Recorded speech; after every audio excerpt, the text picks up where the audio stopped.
나는 하루 일찍 출장에서 돌아와 남편을 공항에서 보았다. 그는 꽃을 들고 누군가를 마중 나와 있었다. 한 여자가 달려와 그의 품에 뛰어들었다. 그리고 그들은 내 심장을 산산조각 내는 행동을 했다. 2024년 8월 5일 월요일, 인천국제공항 J터미널은 잠들지 않는 거대한 홀처럼 늘 붐볐다. 새하얀 조명의 반짝임, 캐리어 바퀴가 바닥에 스치는 소리, 높은 천장에서 울려 퍼지는 안내 방송. 나는 3일간의 부산 웨딩 박람회 지원을 마치고 수암을 찾는 곳 근처에 서 있었다. 다리는 퉁퉁 부었고 어깨는 뻣뻣했으며 정신은 반쯤 나가 있었다. 온전하게 남은 것은 오직 일에 대한 본능뿐이었다. 수천 개의 작은 디테일을 조합해 완벽한 하룻밤을 만들어내던 바로 그 본능. 그날 바로 그 본능이 내 인생을 구원하리라고는 상상도 못했다. 인파 속에서 나는 그 자리에 얼어붙게 만드는 무언가를 발견했다.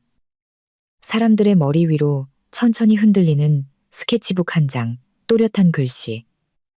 어서와, 내 예쁜이. 주위에는 빨간색 마커로 그린 작은 하트들이 흩뿌려져 있었다. 나는 그 달콤한 순간을 사진으로 남기려 반사적으로 휴대폰을 꺼내 들었다. 그리고 그것을 들고 있는 사람이 누구인지 확인한 순간 심장이 뱃속으로 곤두박질 쳤다. 내 남편, 의사 박진우였다. 꽃다발은 내일이면 시들 텐데 뭐하러 사냐며 낭비라고 여기던 남자. 가장 로맨틱한 순간이 조금 더 비싼 레스토랑을 예약할 때였던 남자. 그가 지금 공항에 서서 내게는 한 번도 공개적으로 해준 적 없는 문구가 적힌 스케치북을 들고 있었다. 그는 평소보다 훨씬 깔끔한 차림이었다. 당직 의사에겐 너무 사치스럽다며 마다했던 네이비색 캐시미어 스웨터가 지금 그의 몸에 꼭 맞게 걸쳐 있었다. 평소에는 손으로 대충 헝클어뜨리던 머리카락은 윤기가 흐르며 단정하게 정돈되어 있었다. 분명 포마드를 바른 것이었다. 나는 서로 껴안고 있는 한 가족 뒤에 숨어 미동도 하지 않았다. 뱃속이 단단하게 뭉쳤다. 무언가 이상했다. 진우는 이런 사람이 아니었다. 그때 그 여자가 나타났다. 찰랑이는 검은 머리카락, 캐리어들 사이를 요리조리 빠져나오는 빠른 걸음, 무릎까지 오는 원피스가 부드럽게 흩날렸다. 한유라, 병원 행사에서 본 적 있던 제약회사 영업사원. 나이는 27쯤 되어 보였다. 그녀는 마치 영화 속 한 장면처럼 가볍게 달려왔다. 환한 미소, 반짝이는 눈, 그녀를 따르는 작은 기내용 캐리어. 세상에, 옆에 있던 아주머니가 다음에 무슨 장면이 나올지 이미 안다는 듯 나지막이 읊조렸다. 진우는 스케치북을 바닥에 떨어뜨리고 양팔을 벌렸고 유라는 그의 허리에 다리를 감으며 뛰어올랐다. 그들은 세상에 다른 사람은 없는 것처럼 터미널 한가운데서 빙글빙글 돌았다. 나는 움직이지도 울지도 소리치지도 않았다.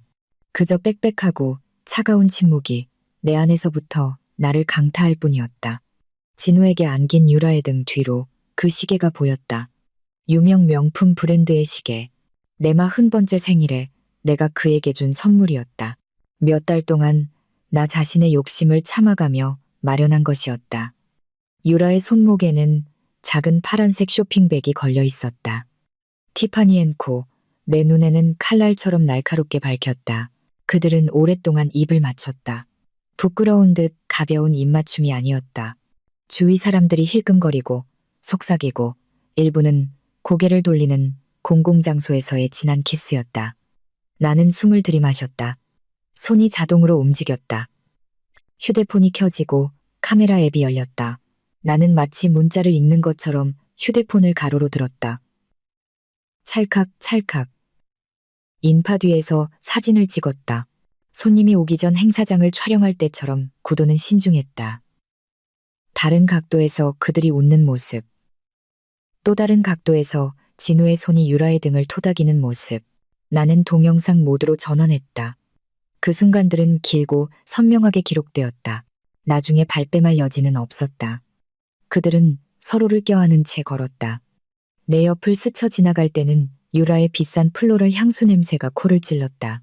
날카롭게 파고드는 옅은 흔적을 남기며 진우가 캐리어를 들어주자 그녀는 웃음을 터뜨렸다. 그들은 출구 쪽으로 건너가 잠시 기다리더니 검은색 제네시스 G90 한 대가 멈춰서자 그 앞에 섰다. 진우는 트렁크를 열고 유라의 캐리어를 들어 올린 뒤 부드럽게 닫고는 몸을 숙여 그녀의 이마에 입을 맞췄다. 나는 다시 휴대폰을 들었다. 찰칵, 다시 동영상. 찰칵. 내 얼굴은 무표정했다. 내 몸은 멈추지 않는 인파의 흐름 속에 서 있는 바위 같았다. 그들은 뒤도 돌아보지 않고 떠났다. 물론 진우는 우리가 평소에 만나던 A 주차 구역 쪽은 쳐다보지도 않았다. 그의 생각 속에서 나는 아직 부산에 있고 내일 오후에나 돌아올 테니까 그는 시간이 있다고 생각했다. 그가 이 무대의 주인이라고 생각했다. 갑자기 입술이 굳어졌다. 그리고 나는 나지막이 웃었다. 행복한 웃음도 히스테릭한 웃음도 아니었다. 그가 나를 얕봤다는 단순한 깨달음에서 나온 짧은 웃음이었다. 나는 휴대폰 화면을 보며 사진과 동영상 결과물을 확인했다. 충분히 선명했다. 구도는 깔끔했고 그들의 얼굴은 식별 가능했으며 행동은 속일 수 없었다. 배터리를 확인했다. 56%. 시내까지 가기엔 충분했다. 나는 마스크를 고쳐 쓰고 가방을 꽉 쥐고 터미널 3을 나섰다. 덥고 습한 공기가 얼굴을 덮쳤다. 휘발유 냄새와 담배 냄새, 그리고 구름 속에 갇힌 비 냄새가 뒤섞여 있었다. 나는 차 키의 버튼을 눌렀다. 멀리서 불빛이 깜빡였다. 차에 올라 문을 닫고 방금 전의 모든 소음을 침묵으로 덮어버렸다. 나는 청담동 집으로 가지 않았다. 핸들을 돌려 강변북로로 향했고 강남으로 향하는 길로 들어섰다. 강남에 있는 내 사무실. 그동안 모든 큰 계획의 본거지가 되어주었던 작은 공간이 기다리고 있었다. 무드보드 패널, 알파벳 순으로 정리된 파일 꽂이, 리본과 업체 명함, 케이블 타이 등이 담긴 투명 상자들. 빛의 기획은 그 공간에서 태어났다. 동네 주민센터의 소박한 장식에서 시작해 고위 관료, 재벌, 연예인들의 파티를 기획하는 회사로 성장했다. 그 공간에서 나는 언제나 혼돈을 아름다운 순서로 배열할 수 있었다. 오늘 밤 나는 단순한 파티 이상의 것을 계획할 것이다. 내가 모르는 사이에 이미 오래전에 끝나버린 결혼의 끝을 계획할 것이다. 교차로의 붉은 신호등 앞에서 휴대폰이 진동했다. 진우에게서 온 메시지였다. 부산 다시 도착했어? 피곤하지? 푹 쉬어. 나는 몇 초간 화면을 응시하다. 답장 없이 잠갔다. 머릿속에서 내 자신의 목소리가 들렸다. 무대 스태프에게 지시를 내릴 때처럼 차분하고 계산된 목소리. 반응하지 마. 기록하고 정리하고 확보한 뒤에 공격하라. 내 평생의 업은 연대기를 엮는 일이었다. 초대, 도착, 환영, 본행사, 절정, 마무리.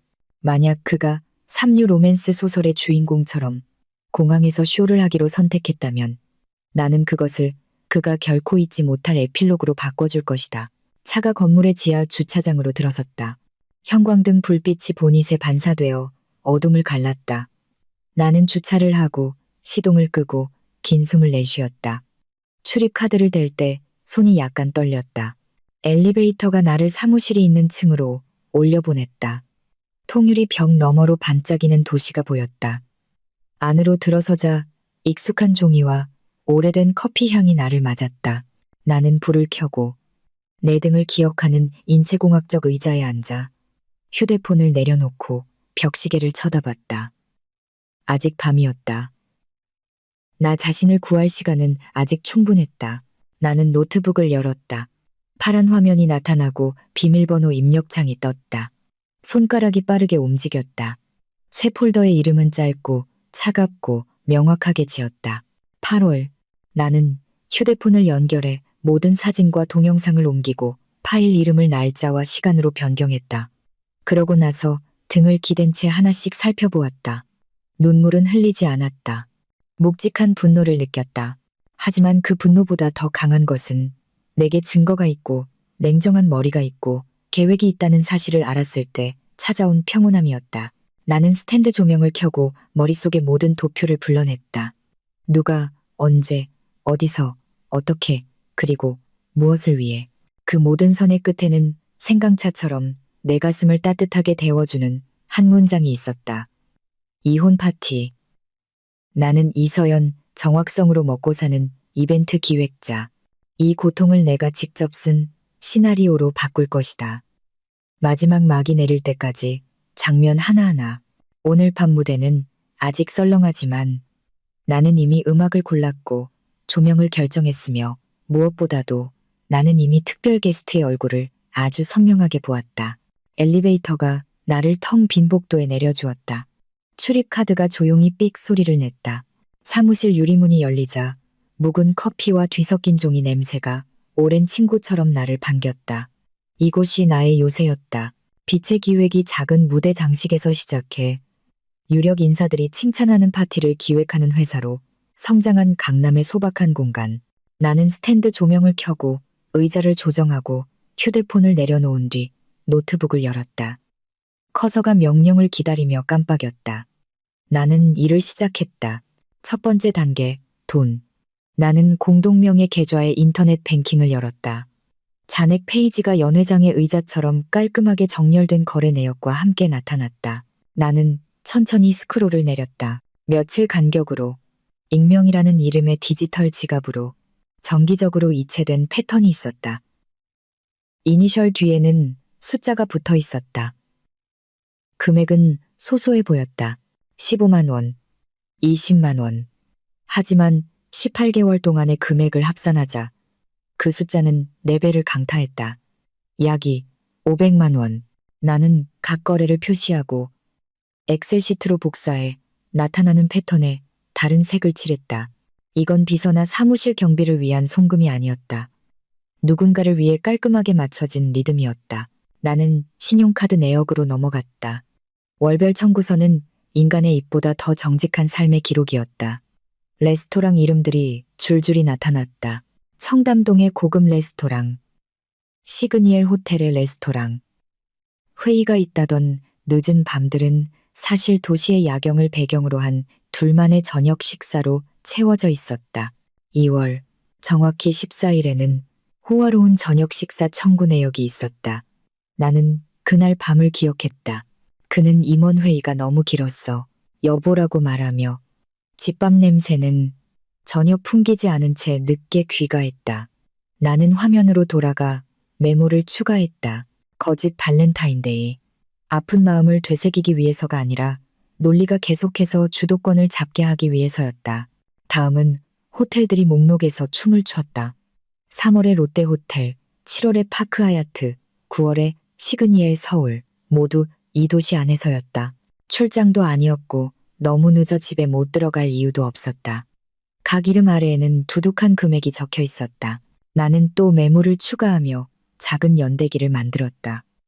날짜, 장소, 그가 예전에 댔던 핑계, 그리고 내가 새로 찾아낸 데이터.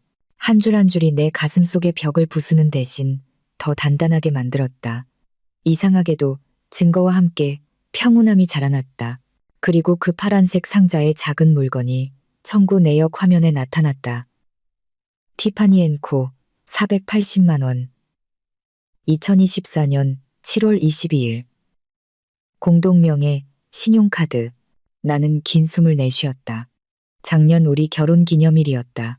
그는 아파트 상가 근처 마사지샵의 상품권을 내게 주었다. 몸 좀 풀라고 그가 말했다. 나는 착한 아내처럼 고맙다고 했다. 이제 나는 그의 진정한 관대함이 공항에서 그를 맞으러 달려온 누군가를 위해 아껴져 있었다는 것을 알았다. 커서가 다시 움직였다. 나는 복사해서 상간녀를 위한 선물이라는 라벨을 붙였다. 글자들이 차갑게 느껴졌지만 그 정확성이 내 이성을 지켜주었다. 나는 새 폴더들을 만들었다. 1. 은행. 2. 신용카드. 3. 호텔. 4. 레스토랑. 5. 선물. 그 안에 각 증거를 날짜, 금액, 장소라는 규칙적인 파일명으로 저장했다. 형식이 변경되지 않도록 PDF로 인쇄한 다음 3개의 다른 클라우드 서비스에 모두 업로드했다. 나만 아는 이메일 주소로도 보냈다. 제목은 간단했다. 8월 나는 한 곳에만 의존하고 싶지 않았다. 좋은 파티는 항상 예비 계획이 있다. 내 인생도 마찬가지다. 다음 단계, 휴대폰 흔적. 진우는 습관이 반복되는 사람이었다. 그의 비밀번호는 추측하기 쉬웠다. 그의 생년월일과 2개의 글자. 나는 아이클라우드에 시도해봤다. 실패. 다른 버전을 시도했다. 0을 뺀 생년월일. 성공. 그의 기기에서 승인을 묻는 팝업 알림이 뜰 것이다. 나는 참았다. 흔적을 남기지 마라. 다른 방법을 찾았다. 개인정보 보호 브라우저를 통해 접속했다. 알림을 유발하지 않는 세션을 기다렸다. 길게 느껴지는 몇 분 후 마치 일부러 테이블 위에 놓아둔 앨범처럼 사진 페이지가 열렸다. 수백 장의 사진이 나열되어 있었다. 한유라가 서울숲에서 미소 짓고 있었다. 그녀의 머리카락이 저녁바람에 날렸다. 손에는 플라스틱 커피컵이 들려 있었다.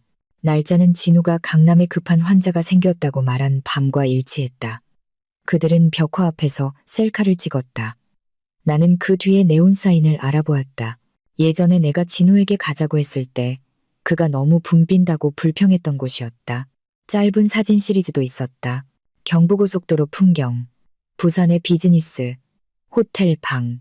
그 주말, 진우는 달력에 대구 학회라고 적어두었다.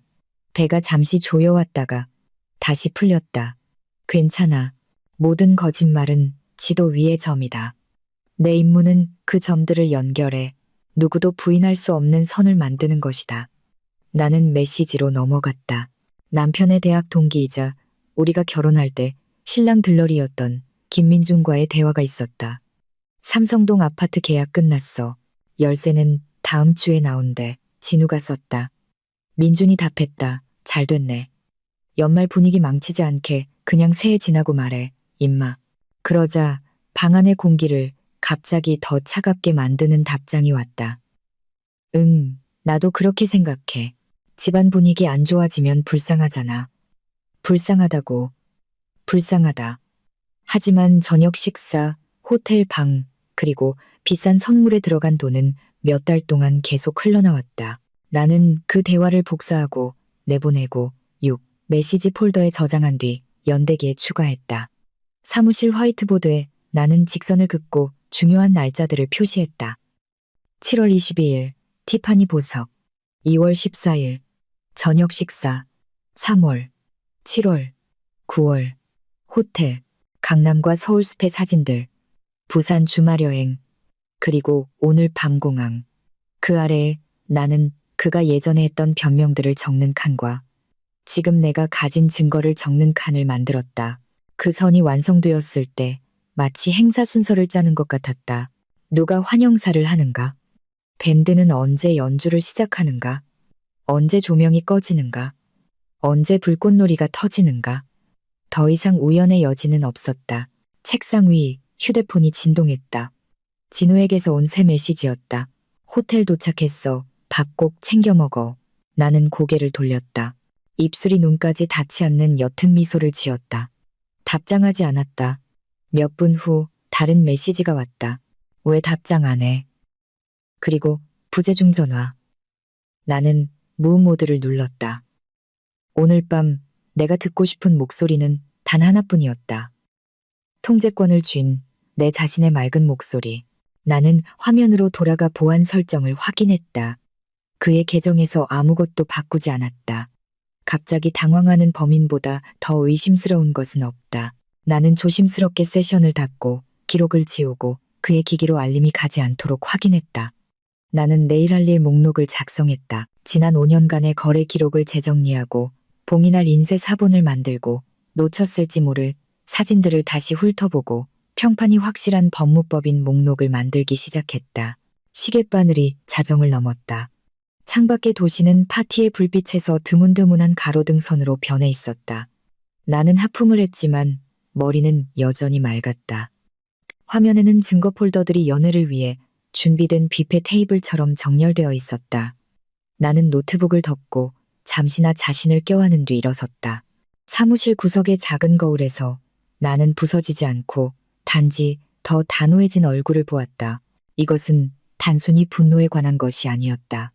이것은 부서진 것을 깔끔하고 올바른 방식으로 마무리하는 것에 관한 것이었다. 불을 끄고 문을 당길 때 나는 한 가지를 알았다. 오늘 밤 나는 기초를 놓았다. 내일은 벽이 세워질 것이다. 그리고 지붕이 덮이면 나는 그 아래의 희생자가 아니라 모든 돌이 왜 제자리에 있는지 정확히 아는 건축가로서 서 있을 것이다. 2024년 8월 7일 수요일 아침, 서울은 막잠에서 깨어나고 있었다. 하늘은 창백했고 강남의 보도에서는 환경미화원들의 빗자루 소리가 메아리 쳤다. 나는 빛의 기획 사무실에 일찍 도착했다.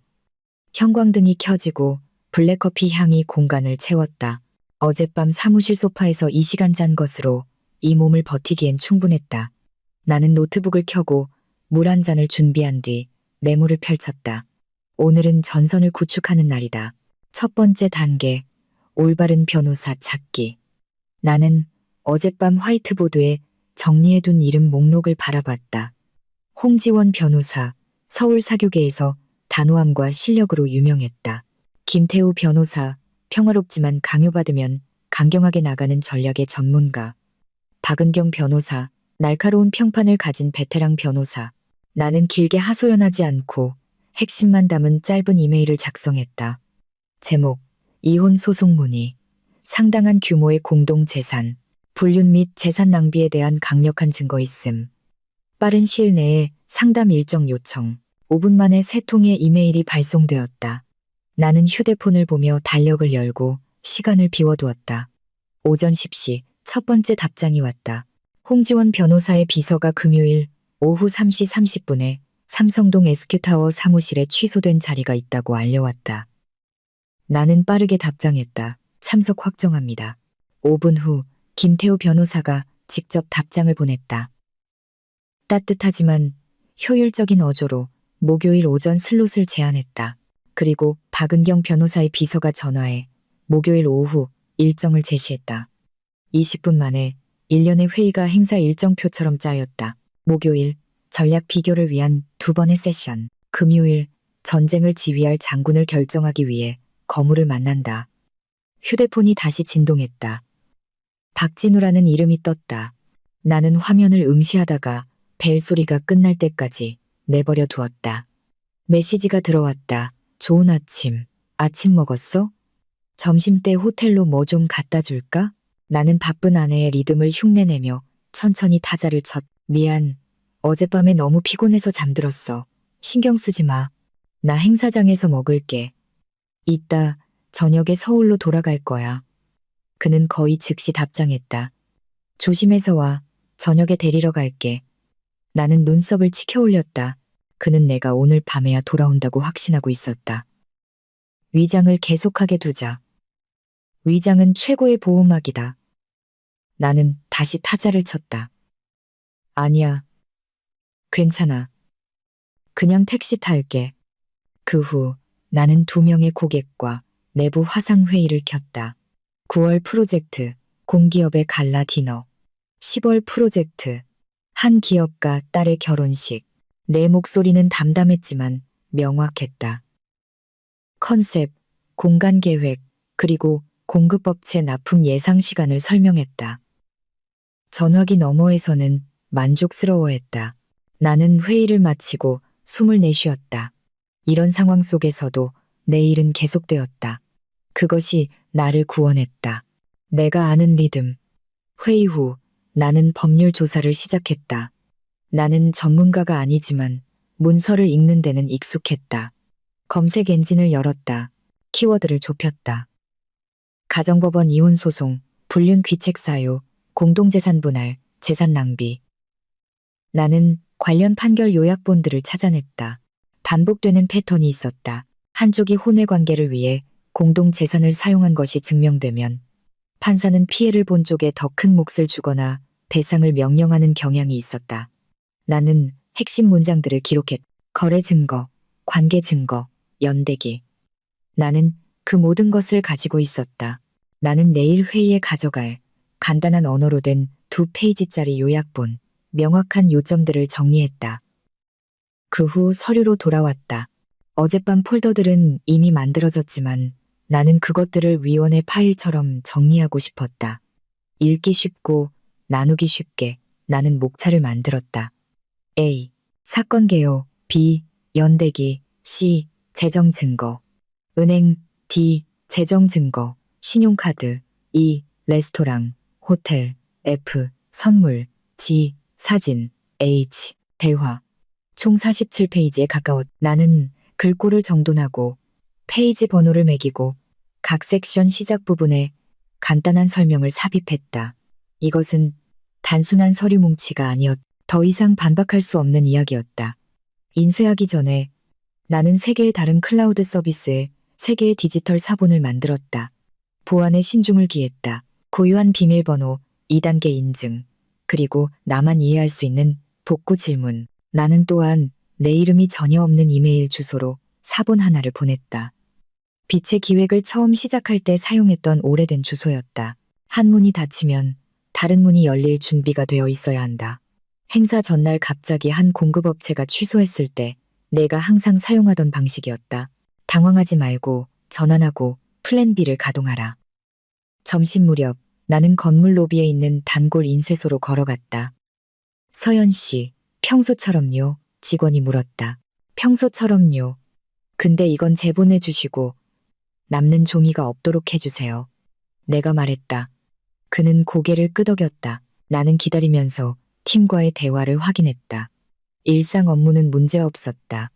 15분 후 투명한 표지가 덮인 두꺼운 두 뭉치가 내 손에 들려 있었. 하나는 잠긴 서랍에 보관했다. 다른 하나는 토트백에 넣었다. 오늘 오후 나는 은행에 들러 개인 금고를 빌릴 생각이었다. 나는 아무것도 흩어져 있는 것을 원치 않았다. 진우가 점심 사진을 보냈다. 네가 좋아하는 설렁탕이야. 나는 뚝배기 사진을 보았지만 아무 맛도 느껴지지 않았다. 고마워. 나 지금 미팅 중이야. 나중에 먹을게. 라고 답했다. 그는 포옹 이모티콘을 보냈다. 이상하다고 생각했다. 어떻게 사람은 마음을 둘로 나누고도 그렇게 따뜻한 척을 할 수 있을까? 하지만 나는 그의 감정을 판단하는데 휘말리지 않을 것이다. 내 초점은 행동과 증거, 그것뿐이었다. 3시가 되기 전 홍지원 변호사의 비서가 다시 전화해 내가 가져와야 할 서류 목록을 보내주었다. 신분증, 혼인관계증명서, 집등기부 등본, 자산요약. 그리고 불륜 증거가 있다면 그것까지 있습니다. 내 목소리는 떨리지 않았다.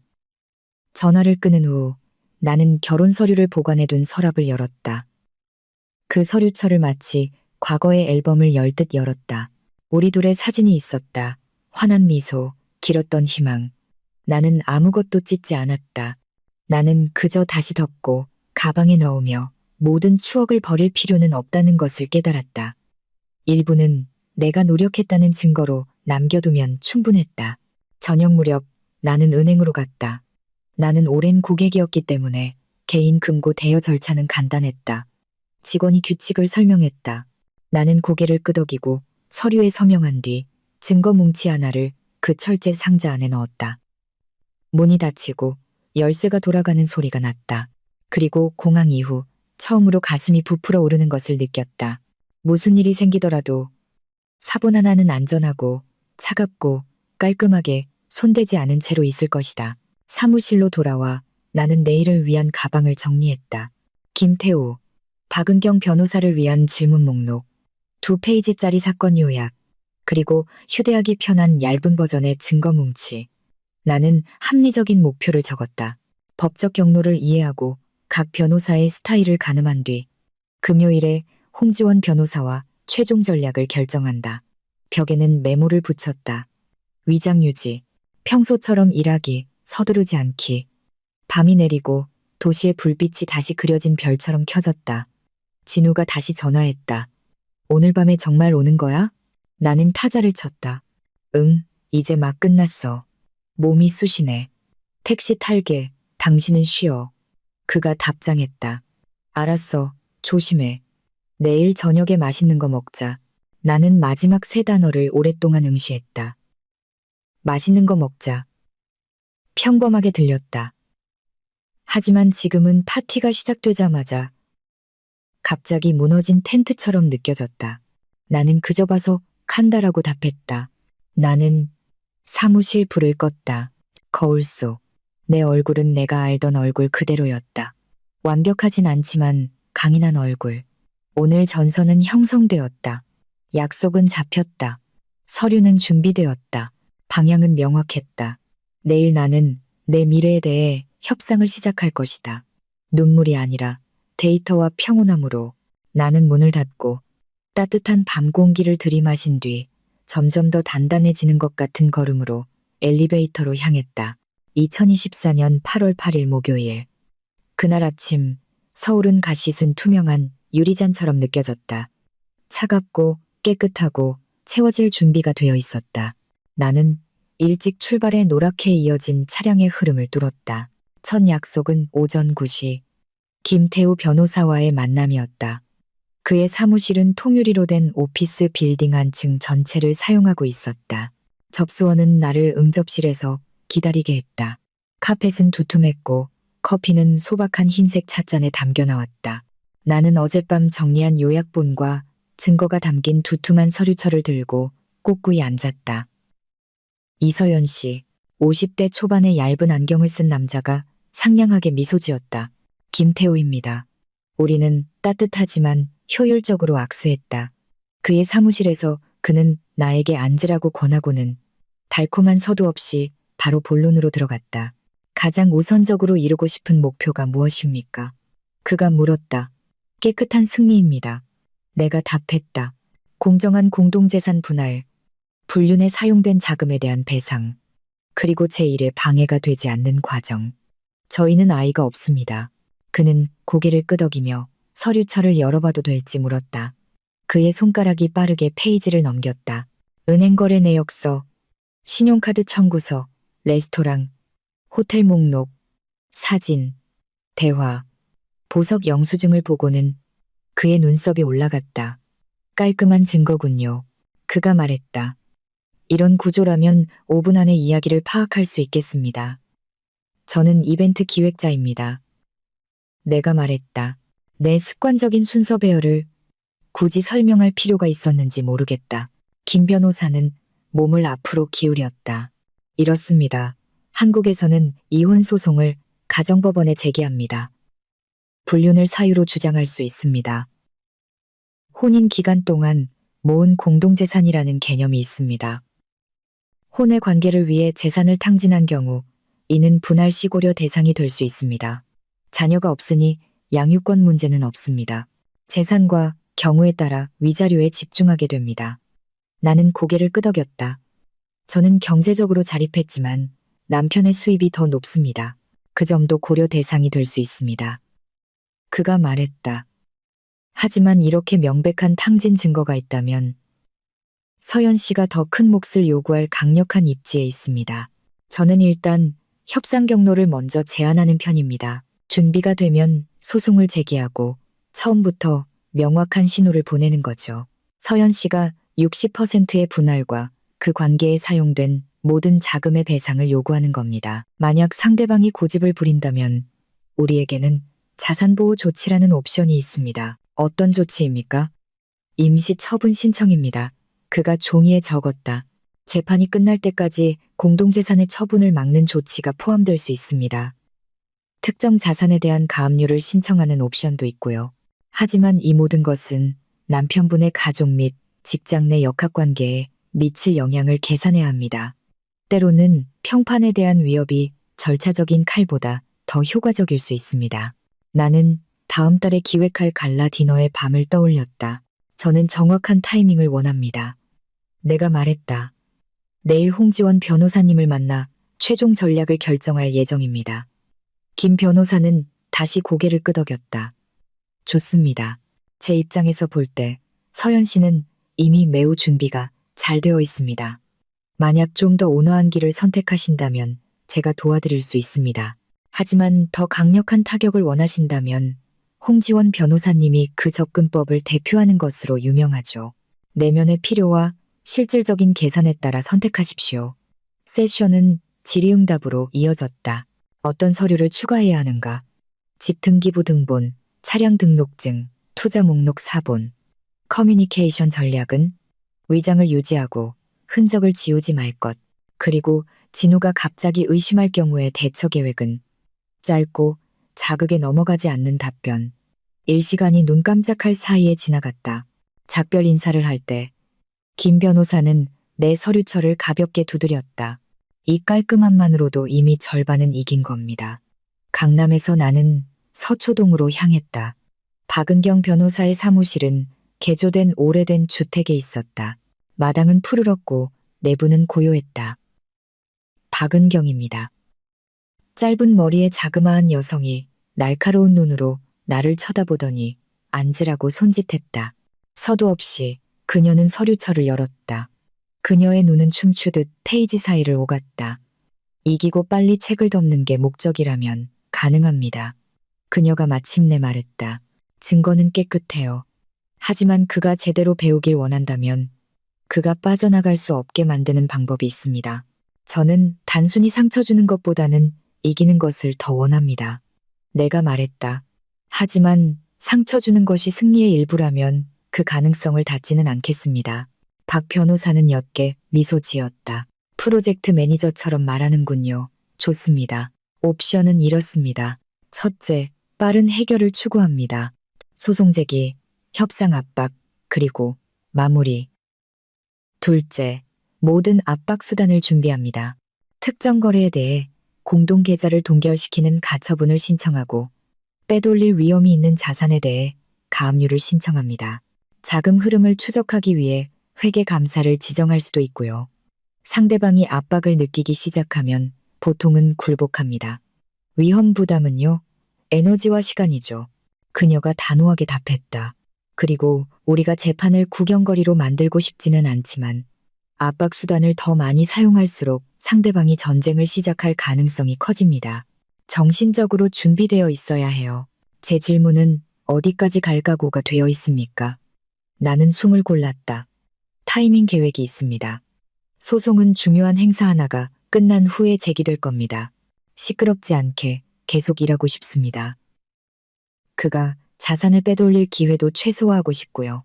박은경 변호사는 고개를 끄덕였다. 그렇다면 탄약은 아껴두죠. 가처분 및 가압류 신청서 초안을 준비해 둡시다. 하지만 의심스러운 움직임이 있을 때만 사용하는 겁니다. 지금으로서는 당신 돈부터 잠그세요. 당신 사업의 현금 흐름을 남편이 접근할 수 있는 모든 것과 분리하세요. 알겠습니다. 내가 말했다. 그리고 한 가지 더. 그녀가 나를 똑바로 쳐다봤다. 법률 자문가 외에는 아무에게도 말하지 마세요. 가장 친한 친구에게도요. 아주 작은 누설이라도 부메랑이 될 수 있습니다. 나는 동의했다. 우리는 상세 자산 목록 추가, 위임장 준비, 그리고 법원을 위한 간결한 진술서 작성이라는 과제 목록과 함께 세션을 마쳤다. 밖으로 나왔을 때 한낮의 공기가 날카롭게 느껴졌다. 2명의 변호사, 2개의 스타일, 2개의 길. 내일 나는 홍지원 변호사를 만나 나침반을 고정할 것이다. 시계는 이 시를 조금 넘기고 있었다. 나는 강남으로 돌아와 평소 거래하던 은행 지점에 들렀다. 최유리 팀장이 몇 년간 보아온 익숙한 미소로 나를 맞았다.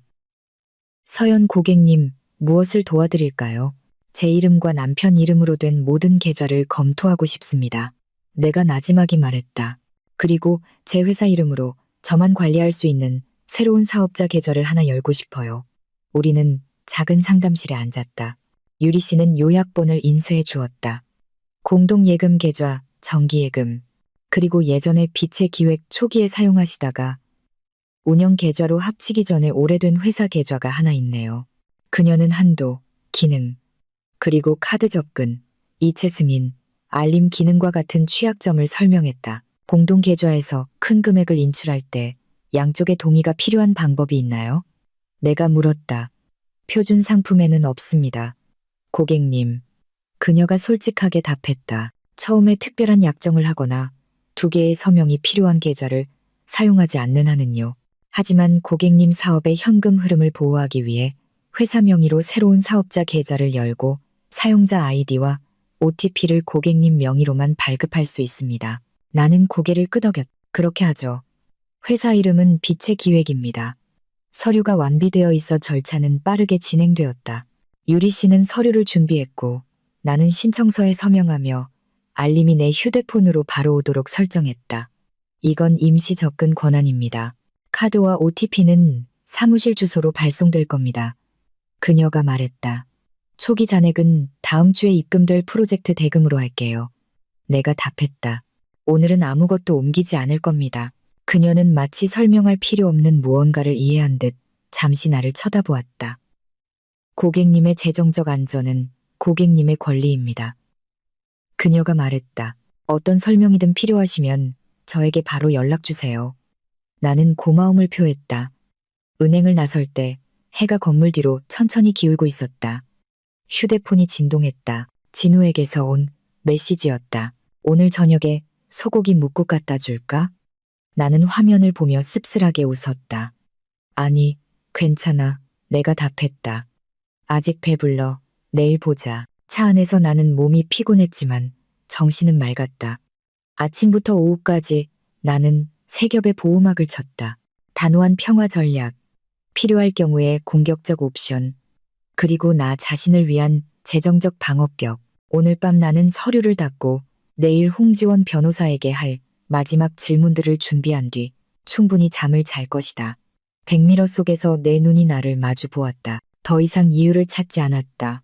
이제 나는 내가 직접 정한 무대 연출에 따라 막을 내릴 적절한 때를 기다릴 뿐이었다. 2024년 8월 9일 금요일. 내 차가 삼성동 SQ타워 주차장으로 들어설 때 하늘은 창백한 은색이었다. 나는 15분 일찍 도착했다. 방패처럼 느껴지는 두꺼운 서류철을 들고 있었다.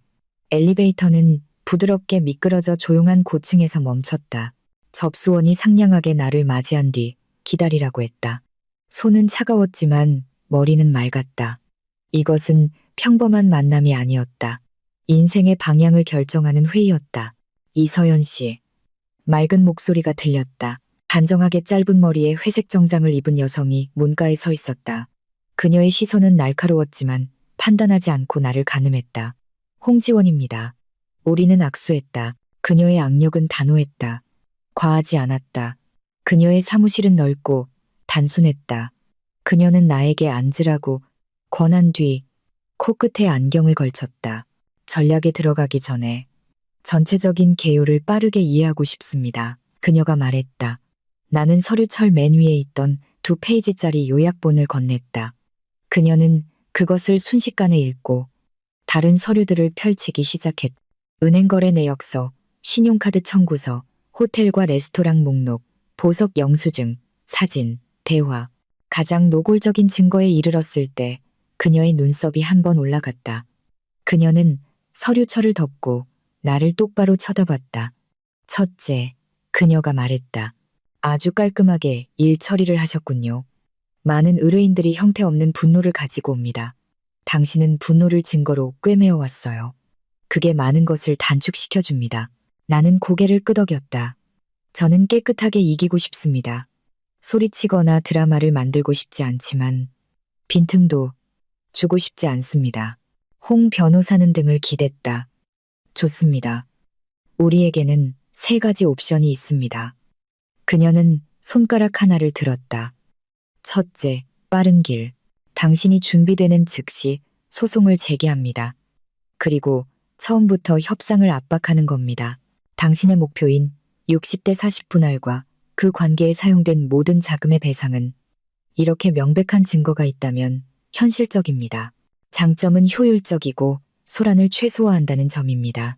단점은 아픔을 되갚아주는 만족감이 덜할 수 있지만 깔끔한 승리가 보통 더 오래 갑니다. 그녀는 2번째 손가락을 들었다. 둘째, 시간 싸움. 가장 전략적인 순간을 기다리면서 추가 탄약을 모으는 겁니다. 예를 들어 그의 경력의 중요한 전환점을 앞둔 직전에 공격하는 거죠. 이건 압박의 힘을 극대화합니다. 재정적 결과는 더 커질 수 있지만 인내와 시간 관리가 필요합니다. 3번째 손가락이 KK, 셋째, 공개적인 길. 우리는 전면적인 재판으로 갑니다. 빠른 해결을 거부하고 모든 증거가 대중에게 공개될 수 있는 법정에서 쏟아지게 허용합니다. 이건 비쌉니다. 에너지, 정신, 돈의 비용이 들죠. 하지만 당신의 목표가 대중적 교훈이라면 그 효과는 날카롭고 오래갑니다. 나는 서류철을 보고 다시 그녀의 눈을 보았다. 첫 번째 길을 원합니다. 내가 말했다. 하지만 정확한 타이밍을 맞춰서요. 다음 달에 중요한 행사가 하나 있습니다. 빛의 기획이 맡은 병원 갈라디노의 밤입니다. 남편이 그 행사에서 상을 받고 저는 기획자로서 그곳에 있어야 합니다. 저는 갈라가 끝난 후에 소송이 들어가길 원합니다. 그가 자산을 숨길 틈이 없을 만큼 가깝게요. 제 일이 잘 마무리될 만큼은 멀리요. 홍 변호사는 작게 미소 지었다. 무대와 막을 생각하고 계시는군요. 마음에 듭니다. 그녀는 계산기를 열었다. 이제 숫자를 보죠. 공동재산을 대략적으로 계산해 봅시다. 청담동 집, 현재 시장 가치로 약 20억 원, 펀드와 예금 투자, 총 4억 원. 예금 및 기타 유동자산, 아마도 2억 원. 차량, 제네시스 G90과 벤츠 GLE, 둘 다 합치면 약 2억 원. 총 대략 28억 원입니다. 그녀는 다시 타자를 쳤다. 당신 목 60%는 약 16.8억 원. 그 사람 몫은 약 11.2억 원. 그리고 관계자금 배상이 500만 원. 그의 몫에서 차감합니다. 이건 보수적인 숫자입니다. 여기서 시작할 수 있습니다. 나는 천천히 고개를 끄덕였다. 그 숫자는 복수가 아니라 재정비였다. 소송 제기일까지 제가 뭘 해야 하죠? 침착하게 역할을 계속하세요. 그녀가 빠르게 답했다. 눈에 띄는 거래 패턴을 바꾸지 마세요. 사업 현금 흐름을 분리하세요. 새 계좌를 연 것은 잘하셨습니다. 서류를 안전하게 보관하세요. 이미 하셨고요. 남편과의 소통은 적당히, 상냥하게, 의심을 사지 않게, 법률 대리인 외에는 누구에게도 이야기하지 마세요.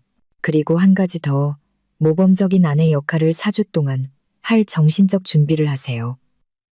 당신은 이미 며칠 동안 해냈습니다. 계속하세요. 할 수 있습니다. 내가 말했다.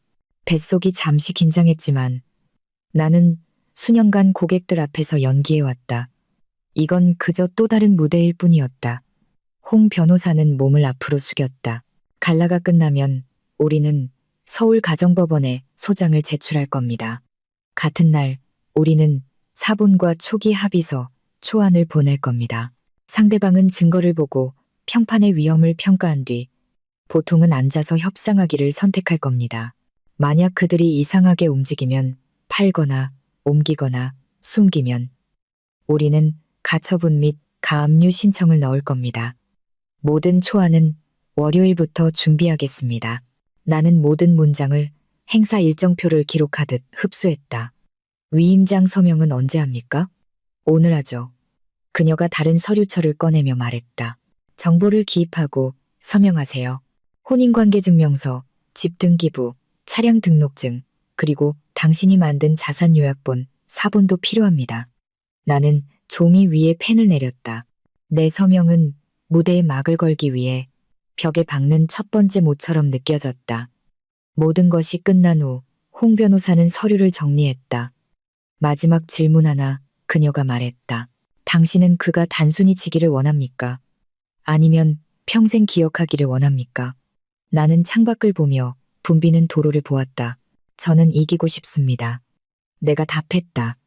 그리고 만약 그 긴 기억이 그의 교훈의 일부라면 그렇게 되게 두죠. 하지만 제 자신의 평온함을 희생하면서까지 그가 무너지는 것을 보고 싶지는 않습니다. 그녀는 만족스럽게 고개를 끄덕였다. 그건 끝낼 준비가 된 사람의 대답이군요. 우리는 월요일 추가 서류 수집, 수요일 최종 전략 초안, 그리고 갈라 이후 실행이라는 후속 일정과 함께 헤어졌다. 엘리베이터 안에서 나는 내 모습을 비춰보았다. 그 눈은 더 이상 설명을 찾지 않았다. 그 눈은 정확히 어디를 향해야 하는지 아는 스포트라이트 같았다. 그날 오후 나는 일찍 퇴근했다. 집에서는 육수 냄새가 부엌에서 피어오르고 있었다. 언제부터 집에 있었는지 모를 숟가락과 포크 그림이 그려진 앞치마를 두른 진우가 냄비를 젓고 있었다. 일찍 왔네? 그가 어색하게 웃으며 물었다. 갈비탕 끓였어. 네가 제일 좋아하는 거. 나는 문가에 서서 따뜻한 표정을 지었다. 와, 내가 말했다. 대단하네. 그가 씩 웃었다. 가끔은 내가 수고해야지. 요즘 계속 피곤했잖아. 우리는 함께 저녁을 먹었다. 갈비탕은 맛있었다. 국물은 맑았고 고기는 뼈에서 부드럽게 떨어졌다. 당신은 마음만 먹으면 잘한다니까. 내가 가벼운 톤을 유지하며 말했다. 그가 작게 웃었다. 응. 네가 좋아할 것 같아서. 그리고 그는 갈라. 손님 명단, 참석할 가능성이 있는 기부자들. 그리고 그가 할 연설에 대해 이야기했다. 당신 없이는 그런 행사는 분명 엉망이 됐을 거야. 그가 내 손을 잠시 잡으며 말했다. 고마워. 응. 나는 미소 지으며 숟가락을 들기 위해 손을 부드럽게 뺐다. 그게 내일인걸. 내가 답했. 그리고 정말로 오늘 밤 나는 장식이나 행사 순서가 아니라 나 자신을 위해 일하고 있었다. 표정을 유지하고 안전거리를 설정하고 손상 없이 세션을 마무리하는 것. 8월 말 진우의 형님 댁인 분당에서 대가족 저녁 식사가 있었다. 닭꼬치, 된장찌개, 생선구이 등 음식이 즐비했다. 그의 어머니가 언제 손주를 안겨줄 거냐고 나지막이 물었다. 진우가 거들었다. 서연이가 요즘 일이 너무 많아요, 어머니. 나는 작게 웃으며 빛의 기획에 최신 프로젝트에 대한 가벼운 이야기로 화제를 돌렸다. 나는 흠잡을 데 없이 내 역할을 해냈다. 상냥하고 그 자리에 있었지만 안으로 들어오는 문은 열지 않았다. 밤이 깊어 모두가 작별 인사를 할 때 나는 한 명 한 명 악수하고는 구름 낀 하늘을 보았다. 갈라까지 아직 2주가 남았다. 나는 단호한 걸음으로 차로 향했다. 마음속으로 나는 계산했다. 무대는 거의 준비되었다. 대본은 정해졌다. 그리고 막은 그의 시간이 아닌 나의 시간에 맞춰 곧 움직일 것이다. 2024년 9월 7일 토요일 아침부터 내 휴대폰은 멈추지 않는 작은 종처럼 울려댔다. 공급업체는 출입을 문의했고 위원회는 배치도를 요청했으며 병원 의전팀은 귀빈 명단을 다시 보냈다. 나는 신라호텔 그랜드 볼룸 한가운데 서서 아직 완전히 켜지지 않은 높은 천장을 올려다보았다. 조명 스태프가 트러스를 오르고 있었고 반짝이는 천 장식은 이미 설치되었으며 흰색과 크림색의 꽃 장식이 무대 양쪽에 당당하게 서 있었다. 내 머릿속에서는 행사 순서가 부드럽게 돌아갔다. 오후 7시 손님 입장, 8시 환영사, 8시 15분 시상식, 8시 30분 배경음악, 그리고 저녁 식사. 모든 지점은 어제부터 내가 못 박아둔 것이었다. 빛의 기획팀은 서로를 이해하는 작은 오케스트라처럼 움직였다. 라 과장이 조명을 담당했다. 시상식 세션을 앞두고 따뜻한 색감을 시험해보라는 내 신호에 그가 고개를 끄덕였다.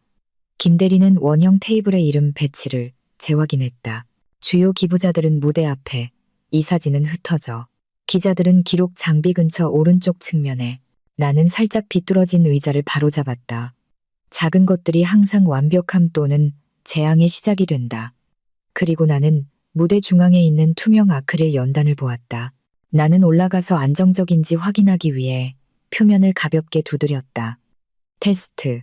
하나, 둘. 내 목소리가 울렸다. 완벽했다. 나는 내려와서 손님 코디네이터에게 전화했다. 원장님 도착 5분 전까지 VIP 입구 동선 확보해주세요. 내가 말했다. 네, 실장님. 그가 답했다. 오후가 되자 손님들이 등록 데스크에 초대장을 맡기기 시작했다. 우리 스태프들의 유니폼은 짙은 남색으로 단순하지만 단정했다. 뒤편 주방에서는 셰프들이 접시를 준비하느라 분주했다. 크림버섯 수프, 갈비구이, 그리고 캐러멜 푸딩. 나는 진우를 위해 한 접시를 따로 챙겨두라고 표시했다. 그는 달콤한 양념의 갈비를 좋아했다. 돌아가신 아버님의 요리를 떠올리게 한다고 했다. 그 아이러니는 그냥 스쳐 지나갔다. 나는 감정이 머무르지 않고 지나가도록 훈련되어 있었다. 정확히 7시 문이 열리고 반짝이는 이브닝 드레스와 검은색 정장들이 물밀듯이 들어왔다. 현악 사중주의 부드러운 음악이 공간을 채웠다. 나는 문 옆에 잠시 서서 내가 아는 몇몇 얼굴들과 인사를 나눴다. 좋은 밤입니다. 의원님. 사모님, 정말 아름다우시네요. 3번 테이블로 가시면 됩니다. 내 눈과 귀는 2배로 일했다. 비어 있어서는 안 될 자리가 비었는지 보고 지연에 대한 속삭임이 있는지 들었다. 모든 것이 순조롭게 흘러갔다. 나는 무대 옆으로 걸어가 MC에게 신호를 보냈다. 8시 5분에 시작하겠습니다. 내가 말했다. 그가 고개를 끄덕였다. 8시 10분. 병원장이 무대에 올랐. 그의 말은 헌신, 연구, 그리고 환자에 대한 봉사에 대해 절제되어 있었다. 조명은 따뜻하게 그의 얼굴에 집중되었. 나는 무대 뒤에 서서 숨을 고르고 있었다. 환영사 후 부드러운 도입 음악이 흘렀다. 올해 정형외과 수술부문 최우수상은 박진우 과장님께 수여됩니다. 원장이 말했다. 박수 소리가 퍼져나가더니 이내 열광적으로 변했다. 카메라가 자리에서 일어나는 진우를 비췄다. 그는 당당해 보였다. 검은 정장, 나비 넥타이, 환한 미소, 살짝 치켜든 턱. 그는 몇몇 동료들과 악수를 하고 무대로 올라갔다. 나는 조명을 반 단계 낮추어 수상자 주위에 따뜻한 분위기를 연출하도록 프로그래밍했다. 진우는 원장에게서 크리스탈 상패를 받고 연단에 섰다. 감사합니다. 그의 목소리는 힘찼다. 그는 팀에 대해, 회복한 환자들에 대해, 그리고 지지에 대해 이야기했다. 그리고 물론 그가 말했다. 오늘 밤이 아름다운 행사를 순조롭게 진행시켜준 제 아내 서연에게도 감사합니다. 그녀가 없었다면 제가 이렇게 잘 서 있지 못했을 겁니다. 몇몇 사람들이 나를 향해 고개를 돌렸다. 나는 옅게 미소 짓고 고개를 끄덕였다.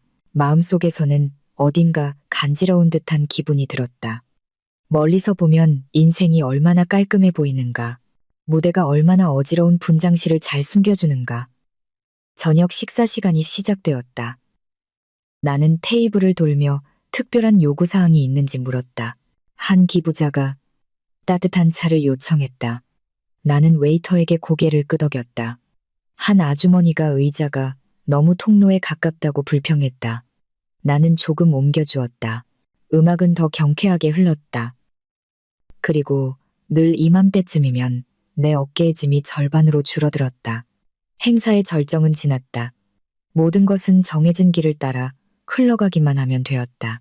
나는 뒤편으로 살짝 빠져나가 물을 한 모금 마시고 다시 메인홀로 돌아왔다. 음악 속에서 진우가 다가왔다. 오늘 밤 정말 예쁘다. 그가 나지막이 말했다. 내 드레스는 스태프들과 같은 짙은 남색이었지만 더 격식 있는 디자인이었다. 고마워요. 내가 답했다. 행사 순조롭게 진행되죠? 그가 열정적으로 고개를 끄덕였다. 당신은 최고야. 나는 다시 미소 지었다. 당신도요. 평탄한 목소리. 나는 시계를 보았다. 8시 55분. 5분 뒤에 수상자와 이사진의 사진 촬영 세션이 있었다. 나는 무대 오른쪽을 가리켰다. 이거 끝나고 저기서 사진 찍어요. 내가 말했다. 알았어. 그가 답했다. 사진 촬영은 깔끔하게 진행되었다. 크리스탈 상패가 빛을 반사했다. 미소들은 과제처럼 터져나왔다. 그 후 음악은 가벼운 재즈로 바뀌었다. 커플들이 일어서기 시작했고 천천히 작은 댄스 플로어로 움직였다. 진우가 다시 내게 다가왔다. 춤출래요? 그가 물었다. 우리 주위로 조명이 부드럽게 바뀌었다. 나는 2초간 고민하다 고개를 끄덕였다. 한 곡만요. 그의 손이 절제된 거리로 내 등을 감쌌다. 우리는 오른쪽과 왼쪽으로 흔들리는 것 이상의 움직임 없이 천천히 움직였다. 모든 것에 고마워. 그가 다시 말했다. 마치 그 말이 이미 찢어진 것을 꿰맬 수 있다는 듯이 나는 그의 눈이 아닌 어깨를 보았다. 내일이에요. 나는 반복했다. 내 머릿속에서는 숫자들이 움직였다. 4일 뒤 초안 준비. 일주일 뒤 소장 제출. 그로부터 2주 뒤 아마도 협상 시작. 나는 불꽃놀이 발사 시간을 세는 것처럼 계산했다. 초, 그리고 반짝임. 노래가 끝났다. 나는 몸을 뺐다. 디저트 구역 좀 확인해야겠어요. 내가 말했다. 그가 고개를 끄덕였다. 나는 캐러멜 푸딩이 줄지어 있는 왼쪽 구석으로 향했다. 접시 하나에 미세한 금이가 있었다. 나는 소리 없이 그것을 교체했다. 이런 순간에 나는 항상 평온함을 느꼈다. 작은 문제가 있고 작은 조치가 있고 즉각적인 결과가 있다. 만약 결혼이 금이 간 접시처럼 다뤄질 수 있다면 인생이 얼마나 쉬울까. 하지만 사람은 접시가 아니다. 사람은 의도, 비밀, 그리고 선택을 품고 있다. 11시가 가까워지자 행사는 서서히 막을 내렸다. 손님들은 웃으며 작별 인사를 하고 내가 교묘하게 선택한 소박한 기념품이 담긴 쇼핑백을 들고 갔다. 작은 화분에 담긴 식물, 생명이 있는 것, 죽은 물건이 아닌. 나는 사람들을 성장하는 희망과 함께 집으로 보내는 것을 항상 좋아했다. 우리 스태프들이 케이블을 정리하고 일부 조명을 끄기 시작했다. 원장이 잠시 내게 다가와 악수를 하며 축하를 전했다. 팀이 정말 훌륭하군요. 그가 말했다. 감사합니다, 원장님. 내가 답했다. 천만에요. 진우는 출구 근처에서 두 젊은 동료와 이야기하고 있었다. 그가 나를 보자 성적표를 보여주는 아이처럼 작은 상패를 들어 올렸다. 나는 엄지를 치켜 세우며 선하고 자연스러운 미소를 유지했다. 나 먼저 갈게요. 그가 다가왔을 때 내가 말했다. 내일 아침에 재고 정리해야 해요. 그는 뒤따라가겠다고 말했다. 잠깐 논의할 게 있어서. 나는 고개를 끄덕이고 손을 흔든 뒤 볼룸 밖으로 걸어나갔다. 밤 공기가 수영장과 젖은 풀냄새를 싣고 덮쳐왔다. 나는 발코니에서 잠시 멈춰 도시의 불빛을 바라봤다. 빛 아래에서 안도감이 담요처럼 다가왔다. 나는 무대를 손상 없이 닫았다. 막은 제 시간에 내렸다. 이 모든 것의 끝에서 나는 터미널 3에서 달려오던 그 모습을 보았다. 달콤한 말이 적힌 스케치북. 그리고 공공장소에서의 키스. 그 이미지는 더 이상 내 피부에 달라붙지 않았다. 이제 그것은 깔끔한 서류철에 안전한 폴더에 실행 준비가 된 전략에 붙어 있었다. 나는 달력에 짧은 메시지를 입력했다. 월요일 서류 완료. 수요일 초안 확인. 그 후 제출. 나는 계단을 내려가 텅 빈 호텔 로비를 지나 주차장으로 향했다. 시동을 걸자 휴대폰이 진동했다. 진우에게서 온 메시지였다. 자랑스러워. 나는 그 세 단어를 2번 읽을 만큼 오랫동안 화면을 응시했다. 고마워. 나는 답장했다. 더 이상의 말은 없었다. 내 앞에 길은 텅 비어 있었다. 나는 숨을 들이마시고 기어를 넣고 천천히 차를 몰았다. 오늘 밤 나는 수상자의 아내로 귀가하는 것이 아니었다. 나는 방금 큰 행사를 하나 마친 기획자이자 다음 서류를 펼칠 준비가 된 여자로 귀가하는 것이었다. 내 인생의 모델을 영원히 바꿀 서류를. 2024년 9월 11일 수요일. 오후부터 청담동 집은 지나치게 깔끔하게 느껴졌다. 식탁은 이미 닦아두었고 거실 조명은 따뜻하게 조절했으며 뷔페장 위에는 아직 열지 않은 레드와인 한 병과 잔 2개를 놓아두었다. 나는 마늘종 볶음과 간장 양념 닭구이를 요리했다. 진우가 항상 맛있게 먹던 소박한 메뉴였다. 모든 것이 평범한 저녁처럼 보였다. 하지만 내 가슴속에서는 모래시계가 소리 없이 오후 6시를 향해 흘러가고 있었다. 차고로 차 소리가 들어올 때 나는 복도의 작은 거울 앞에 섰다. 내 얼굴은 무표정했다. 입술은 훈련된 옅은 미소를 띄었다. 문이 열리고 진우의 발소리가 들렸다. 그리고 그는 과일이 든 쇼핑백을 들고 나타났다. 용과 샀어. 그가 말했다. 가볍고 좋네. 좋아해? 나는 고개를 끄덕였다. 고마워. 이거 먹고 저녁 먹자. 와인은 좀 숨 좀 돌리게 놔두고. 그는 과일을 내려놓고 작은 그릇에 열쇠를 놓고 넥타이를 풀었다. 피곤해. 내가 물었다. 좀. 그가 답했다. 근데 당신 보니까 피로가 싹 가시네. 문에서 노크 소리가 들렸다. 3번, 단호하게. 진우가 고개를 돌렸다. 누구지? 나는 의자 등바디를 잡았다. 문 좀 열어줘. 나 손 씻는 중이라서. 내가 말했다. 그는 문으로 걸어가 열었다. 내가 서 있는 곳에서 정중하고 격식 있는 남자의 목소리가 들렸다. 안녕하십니까? 박진우 선생님 댁 맞으신가요? 네, 맞습니다. 서울 가정법원에서 온 소환장과 소장부본입니다. 갈색 봉투가 손에서 손으로 옮겨갔다. 감사합니다. 문이 천천히 닫혔다.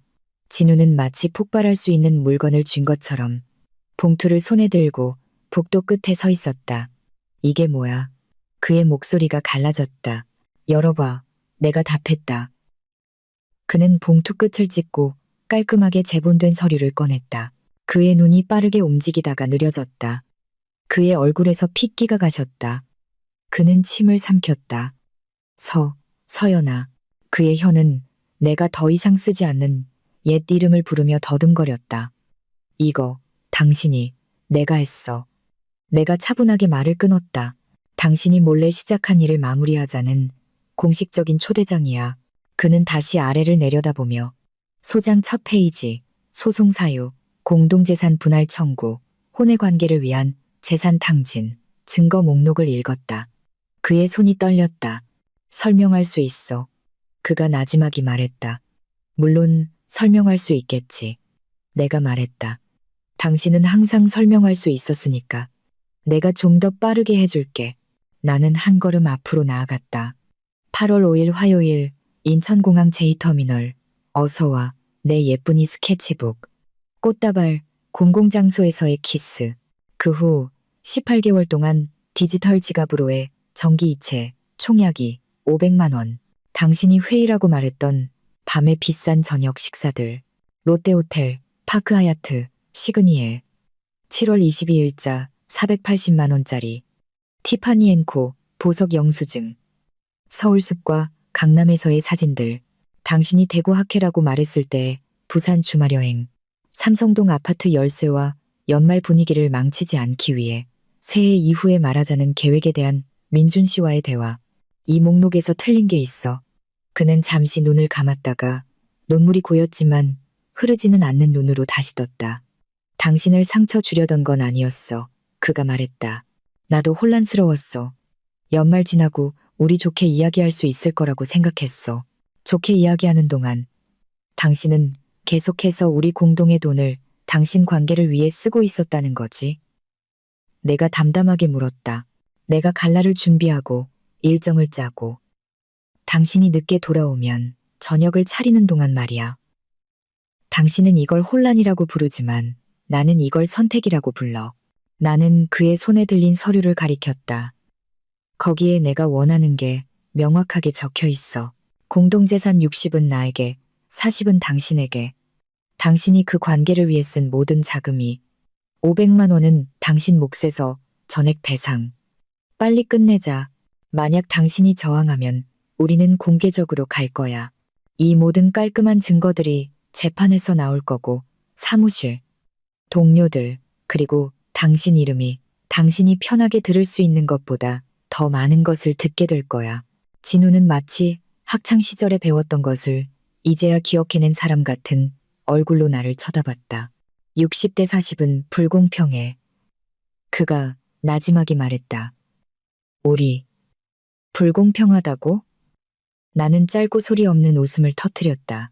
공동의 돈을 다른 계좌로 돌리고 다른 여자를 위해 방, 식사, 선물을 사준 건 당신이야. 법에서는 그걸 공동재산 탕진이라고 불러. 만약 내가 70대 30으로 밀어붙이면 판사가 승인할 가능성이 커.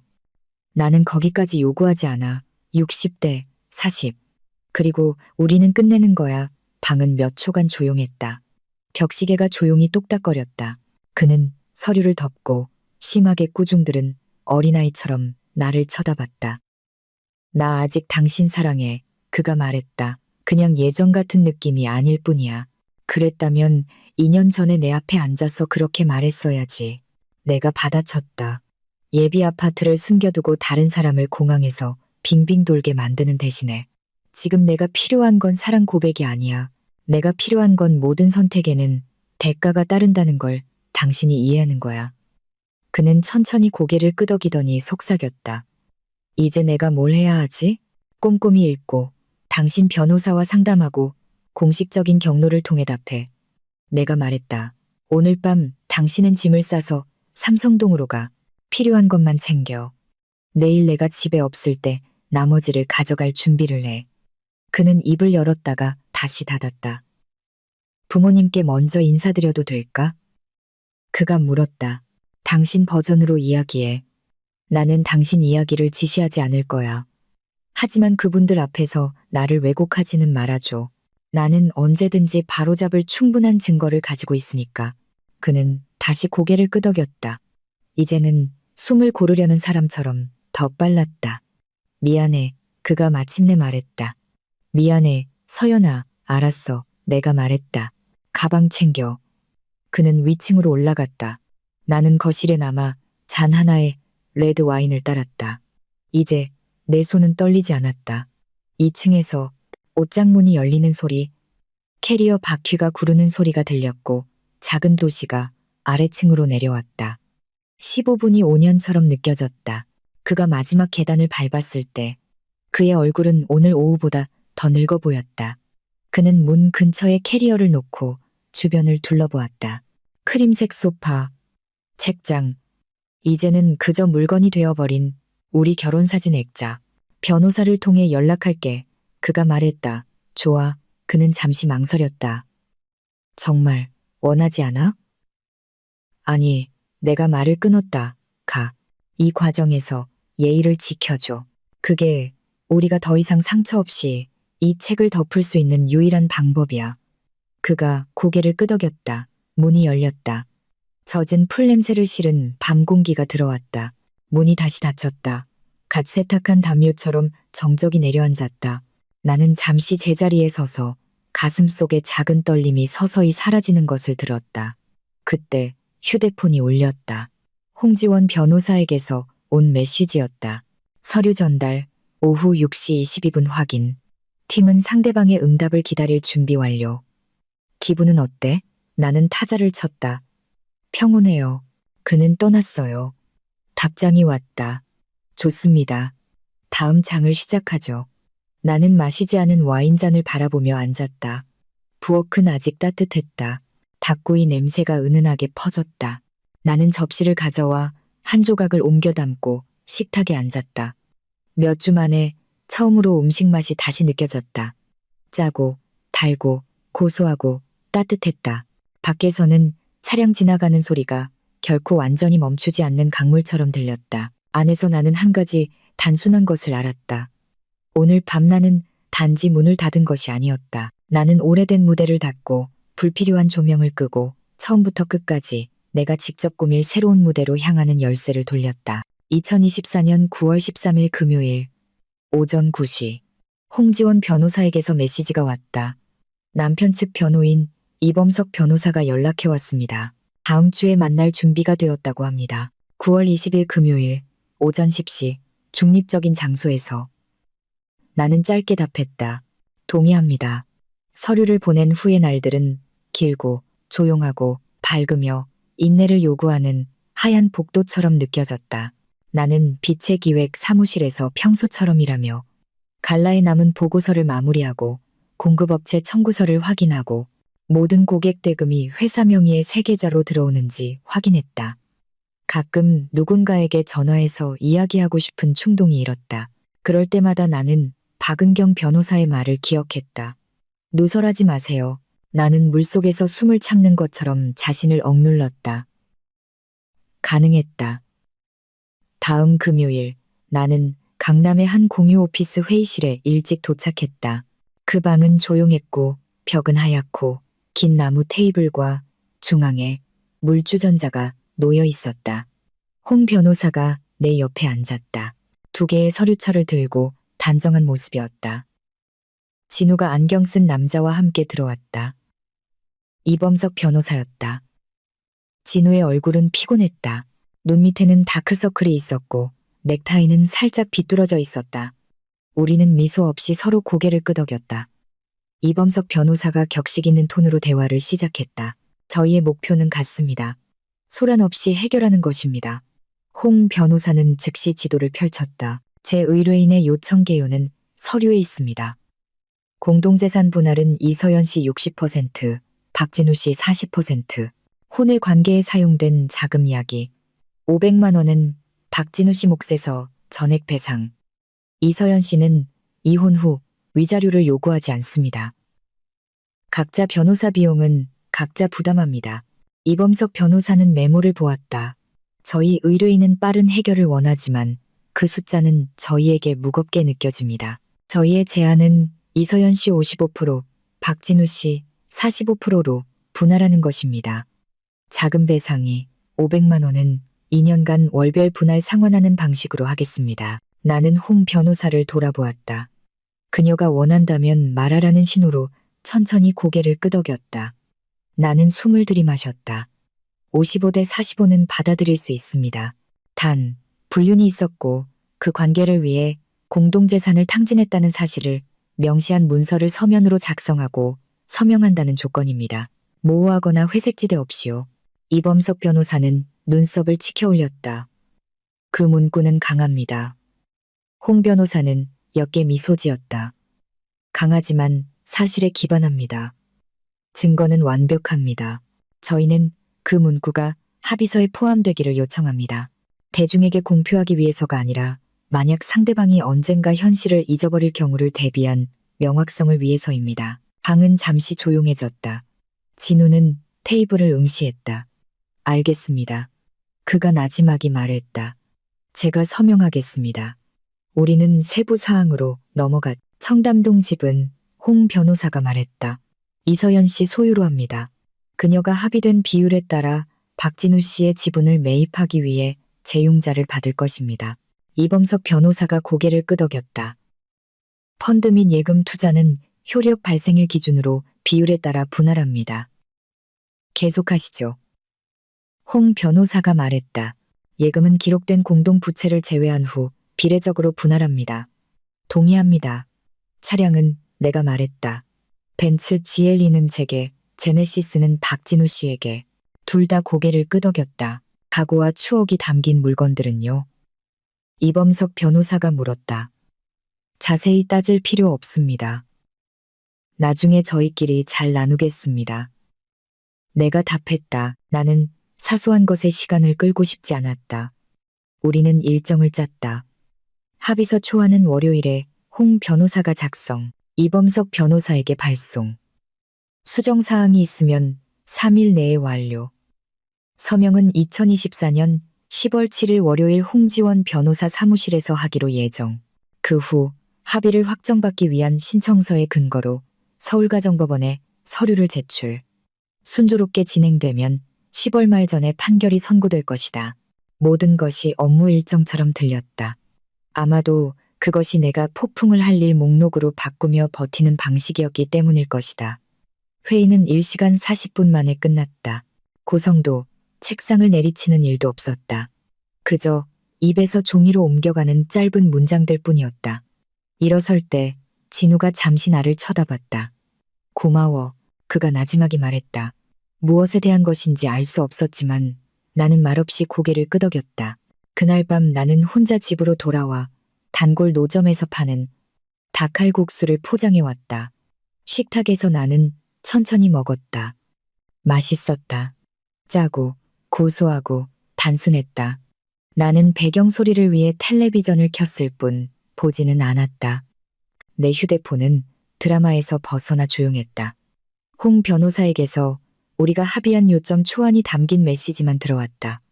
나는 다시 읽고 2가지 메모를 추가했다. 박진우의 개인 물품 정리 일정과 서로의 전문적인 업무와 일을 방해하지 않겠다는 약속. 나는 다시 보냈다. 동의함. 그녀가 답했다. 다음 몇 주는 새로운 리듬으로 흘러갔다. 아침에는 사무실 일을 처리하고 점심에는 수정 사항을 확인하고 오후에는 조금씩 옷장을 비웠다. 진우의 옷들을 상자에 넣었다. 그의 책들과 내가 소유하지 않은 트로피들과 함께 모아두었다. 우리 결혼사진 액자를 정리할 때 나는 피하지 않았다. 같은 상자에 넣었다. 그 물건들은 그저 물건일 뿐이었다. 울어야 할 대상이 아니라 옮겨져야 할 대상이었다. 2024년 10월 7일 월요일. 우리는 서명했다. 홍 변호사 사무실의 회의실은 에어컨 때문에 차갑고 확실성 때문에 따뜻하게 느껴졌다. 합의서는 깔끔하게 정리되어 있었다. 당사자들, 간략한 이력, 자산 목록, 분할, 배상, 내가 요구했던 인정 문구, 그리고 각 당사자는 공공장소에서 서로의 존엄을 지킬 것을 약속한다는 조항. 내가 서명하고 진우가 서명하고 증인들이 서명했다. 그 후 우리는 잠시 앉아 있었다. 축하의 말은 없었다.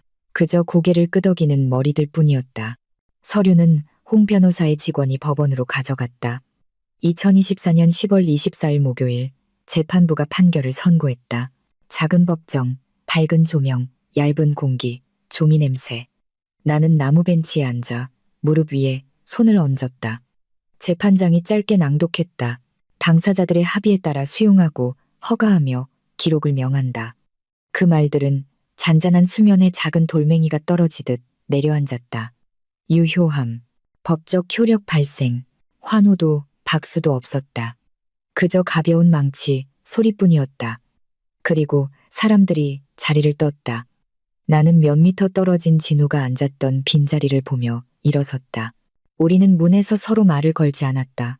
우리는 아주 잠시 서로를 쳐다봤다. 나는 고개를 끄덕였다. 그는 고개를 숙였다. 그리고 우리는 서로 다른 방향으로 걸어나갔다. 그날 오후 서울은 더웠지만 바람은 불었다.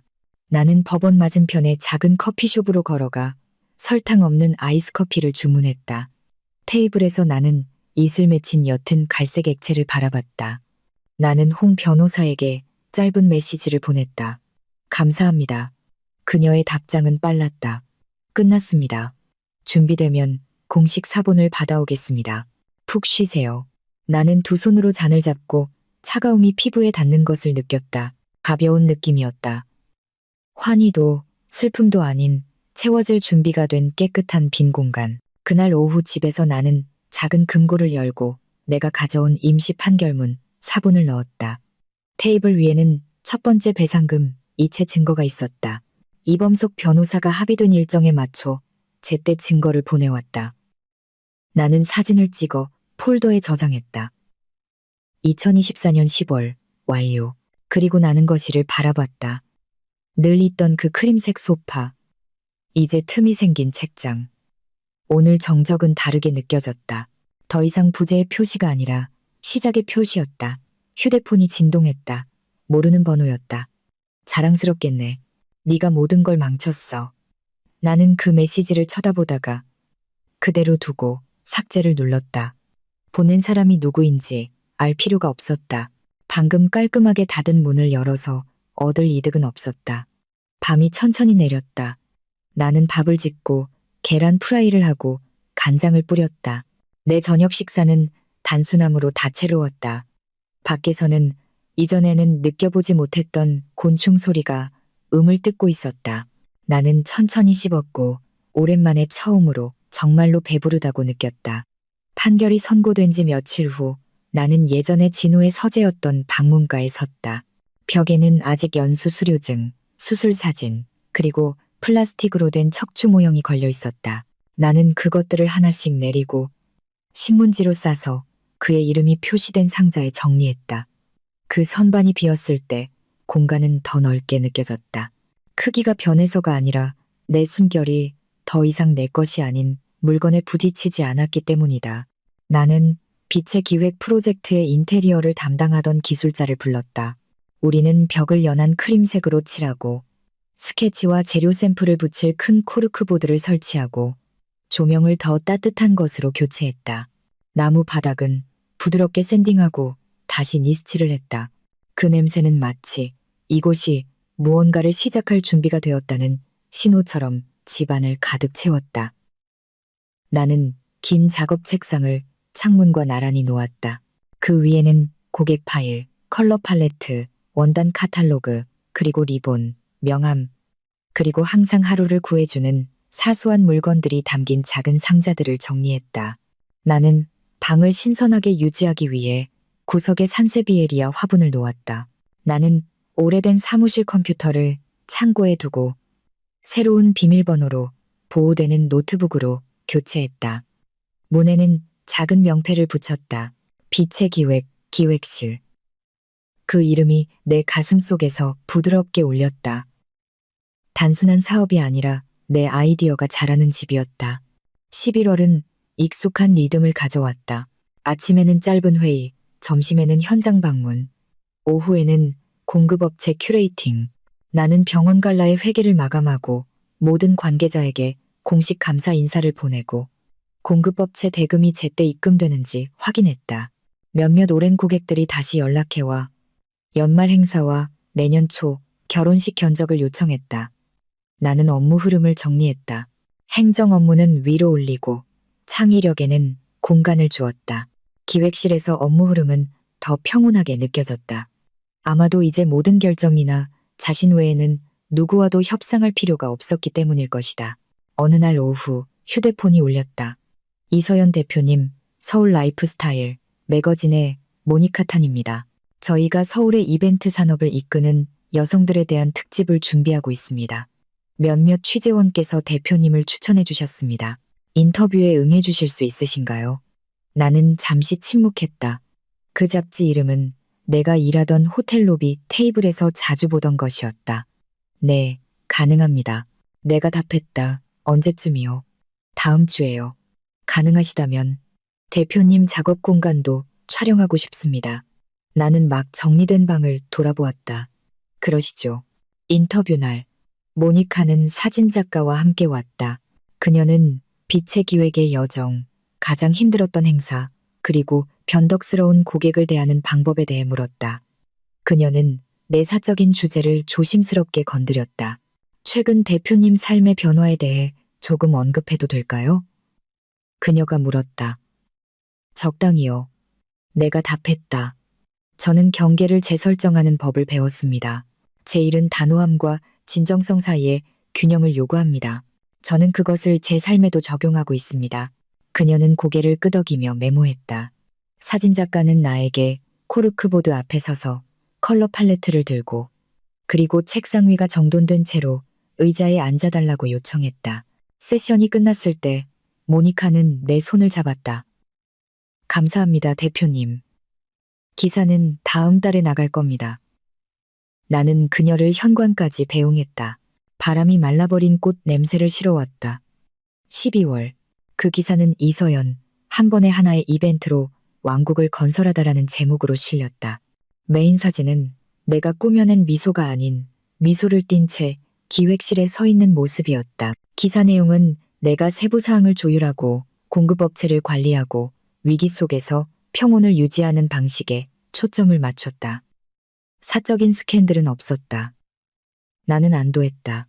기사가 나간 지 이틀 후 세 통의 이메일이 유력 고객들로부터 왔다. 직원 시상식의 밤을 열고 싶어하는 한 기술회사, 기금 모금 행사를 준비하는 한 재단, 그리고 3월 초에 결혼을 계획하는 한 가족. 나는 회의를 잡고 제안서를 작성하고 오랜만에 처음으로 잠들기 전 설레는 두근거림을 즐겼다. 일이 늘어나자 추가 인력이 필요해졌다. 나는 김 대리와 라 과장에게 연락해 계약 연장을 제안하고 새로운 기획자 2명을 위한 채용 공고를 냈다. 수많은 지원자 중에서 나는 물류 처리에 능숙한 나영 씨와 예산 편성에 깔끔하고 공급업체와 대화에 능한 유기 씨를 선택했다. 우리의 첫 회의에서 나는 업무 방식을 설명했다. 드라마는 없고 계산 없는 약속도 없고 방치되는 지연도 없습니다. 우리는 평온함을 팝니다. 내가 말했다. 손님들은 완벽한 결과를 봅니다. 그곳까지 가는 길을 최대한 깨끗하게 만드는 것이 우리의 임무입니다. 그들이 고개를 끄덕였다. 그들의 눈이 반짝였다. 나는 다시 내 자신의 몸을 차지한 것 같았다. 온전하게 1월은 빠르게 흘러갔다. 건물들은 일상을 되찾았고 우리 전화는 점점 더 바빠졌다. 내 프로젝트 중 하나는 소아암 환아 쉼터를 위한 기금 모금의 밤이었다. 나는 첫 회의부터 그 일에 반했다. 위원회는 진심으로 일했다. 우리는 녹색과 흰색에 함께 성장하기라는 테마를 선택했고 테이블 위에는 작은 화분들을 기부자들이 기도를 쓸 수 있는 축하 카드를 놓았다. 그 콘셉트를 짤 때마다 내 안의 씨앗도 단순히 버티는 것이 아니라 성장하고 있는 것 같았다. 2025년 4월 행사의 밤이 삼성동의 한 호텔에서 열렸다. 볼륨은 가득 찼고 음악은 부드럽게 흘렀으며 무대에는 자원봉사자들이 만든 뜨개질 인형들이 놓여 있었다. 내가 세션 전환을 조정하느라 바쁠 때 위원회에서 몇몇 대형 병원 의사들이 기부금을 전달하기 위해 참석할 것이라고 알려왔다. 명단이 낭독될 때 내 눈은 익숙한 두 사람을 포착했다. 진우와 유라였다. 그들은 일행과 함께 들어와 앞 테이블로 향하는 통로를 걸었다. 진우는 회색 정장을 입고 있었다. 그의 얼굴은 더 야위어 보였다. 유라는 흰색 블라우스와 검은색 스커트를 입고 있었다. 화장은 옅었다. 예전에 항상 눈에 띄던 가방은 소박한 가방으로 바뀌어 있었다. 그녀는 피곤해 보이거나 아니면 그냥 잠이 부족한 것 같았다. 어느 쪽이든 나는 추측하지 않았다. 나는 무대 옆에 서서 행사 흐름을 살피며 얼굴 표정을 평범하게 유지했다. 잠시 쉬는 시간에 진우가 나를 보았다. 순간 그의 얼굴이 굳어졌다. 그는 가슴 높이까지 손을 들어 올렸다. 멀리서 보내는 작은 인사 같은 신호. 나는 정중하게 고개를 끄덕였다. 예의를 지키기엔 충분했다. 그 이상은 아니었다. 유라는 그의 시선을 따라 잠시 나를 쳐다보더니 눈을 돌렸다. 나는 일정표로 돌아가 기부금 전달 순서를 확인했다. 그들이 무대로 불려나갔을 때 나는 조명에 신호를 보냈다. 충분히 밝게, 과하지 않게. 박수 소리가 고르게 퍼졌다. 그들은 내려와 다시 앉았고 행사는 계속되었다. 폐회 후 손님들이 자리를 떴다. 출구 근처에서 한 사업가가 내게 다가왔다. 이서연 대표님, 지난달에 대표님 프로필을 읽었습니다. 이 행사는 정말 아름답군요. 그가 말했다. 다음 주에 뵐 수 있을까요? 결혼 25주년을 축하하고 싶어서요. 나는 기쁘게 미소 지었다. 그럼요, 선생님. 저희 팀에서 내일 연락드릴 겁니다. 우리는 명함을 교환했다. 그가 떠났을 때 나는 천천히 숨을 내쉬었다. 진우를 만나 안도해서가 아니라 오늘의 나와 1년 전에 나 사이에 얼마나 먼 거리가 있는지 깨달았기 때문이었다. 귀갓길에 도시의 불빛들이 천천히 움직이는 진주 목걸이처럼 스쳐 지나갔다. 나는 작은 휴게소에 잠시 차를 세우고 생수를 산 뒤 차에 앉아 몇 분간 멍하니 있었다. 분노의 떨림도 그리움의 떨림도 없었다. 그저 가득 찬 느낌뿐이었다. 다른 사람으로 채워진 것이 아니라 나 자신으로 채워진. 집에서 나는 기획실 문을 열었다. 코르크보드에는 스케치가 가득했고 화분은 여전히 푸르렀으며 작업 책상은 램프 불빛을 반사했다. 나는 성장하는 것에 감사하기라는 포스트잇을 붙였다. 그리고 나는 불을 끄고 문을 닫고 가벼운 걸음으로 침실로 향했다. 2025년 8월. 내가 터미널 3의 가족들 뒤에 서서 마치 세상이 자기들 것인 양 서로를 껴안는 두 사람을 목격한 지 정확히 1년이 지났다. 그 스케치북, 그 꽃다발, 그리고 내 인생을 그 전과 후로 갈라놓은 그 긴 키스로부터 1년이 지났다. 이제 나는 매일 아침 눈을 뜰 때 새로운 거짓말이 있을까봐 휴대폰을 확인하려는 충동이 더 이상 없다. 내가 찾은 소박한 일상이 있다. 테라스에 식물에 물을 주고 커피를 내리고 빛의 기획실의 창문을 열고 붐비기 전에 천천히 움직이는 도시를 바라보는 것. 정적은 더 이상적이 아니다. 정적은 내가 채울 준비가 된 공간이다. 이 집은 이제 정말로 내 것이다. 새 창틀, 새 커튼, 그리고 닫을 때마다 소리치지 않도록 부드럽게 닫히는 서랍을 단 부엌 찬장. 기획실의 코르크보드는 점점 더 빽빽해졌다. 다음 기금 모금을 위한 녹색 스케치, 10월 초에 소규모 결혼식을 위한 크림색 원단, 그리고 내가 포스트잇에 적어둔 작은 아이디어들. 내 팀은 성장했다. 우리의 리듬은 깔끔했고 고객에게 콘셉트를 설명할 때 내 목소리는 다시 힘을 찾았다. 나는 더 이상 내 영혼이 내가 쫓아갈 수 없는 어딘가에 뒤처진 느낌 없이 호텔 복도를 걷는다. 나는 어떤 것도 증명하려는 야망 없이 천천히 다시 데이트를 시작했다. 한 번은 건축가와 함께 설렁탕 집에 앉아 도시의 오래된 건물에 대해 이야기했다. 또 한 번은 말보다 웃음이 더 많은 사진작가와 함께 식물원에서 아침 산책을 했다. 나는 약속을 잘하는 입을 찾지 않는다. 나는 나란한 걸음을 찾는다. 맞지 않으면 우리는 고맙다고 말하고 가볍게 집으로 돌아온다. 그것은 공간을 다시 배열하는 법을 배우는 것 같았다. 테이블은 중앙에, 의자는 왼쪽에, 창문은 공기가 방해 없이 흐를 정도로 반만 열어두는 것. 오늘 밤 나는 내가 전문 분야 중 하나가 될 것이라고는 상상도 못했던 파티를 기획하고 있다. 내 의뢰인의 이혼 파티. 3개월 전 텅 빈 눈을 한 40대 여성이 얇은 서류철과 조심스러운 미소를 지으며 내게 찾아왔다. 한 장을 닫고 싶어요. 그녀가 말했다. 복수가 아니에요. 제 용기를 축하하고 싶어요. 나는 많은 말 없이도 이해하며 고개를 끄덕였다. 우리는 다시 시작이라는 테마를 선택했다. 흰색과 녹색의 야생화, 방 중앙에 샴페인 타워. 사람들이 음정이 틀릴까 두려워하지 않고 따라 부를 수 있는 노래를 연주하는 밴드. 각 테이블에는 작은 카드가 놓여 있었다. 자신을 선택한 이유로 감사하게 된 것을 적어보세요. 강남의 한 호텔 볼룸은 막동이 튼 아침처럼 변신했다. 따뜻한 노란 조명들이 낮게 매달려 있었다. 테이블 위의 나무식 장식은 조용한 작은 강줄기 같았다. 내 팀은 층층이 쌓인 크리스탈 잔들을 정리했다. 첫 번째 병이 따라지자 샴페인 거품이 부드럽게 피어올랐다. 손님들이 도착했다. 예전에 내 의뢰인의 눈물을 보았던 친구들이 이제는 웃음과 함께 왔다.